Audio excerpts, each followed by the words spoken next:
Bu yoqda qo'shimcha qismlarni alohida tekshiramizda, keyin bunga bitta qilib yig'iladi.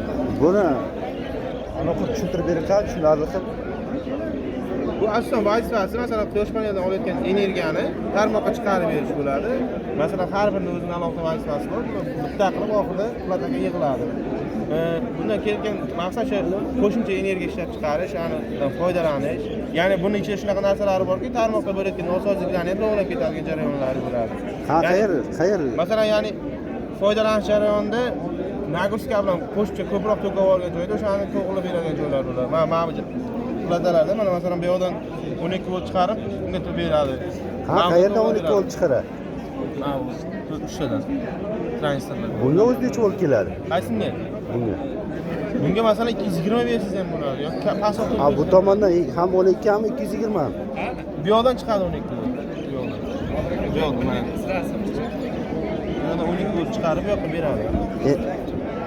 Bu yerdan zakaz qiladilar. Platani Sen terib chiqasizlar, ha? keyin bunga qiladi. Necha pulga tushar ekan bu? O'zi ekan bu inverter. Quyosh elementini Tarmoqqa chiqarib beradi.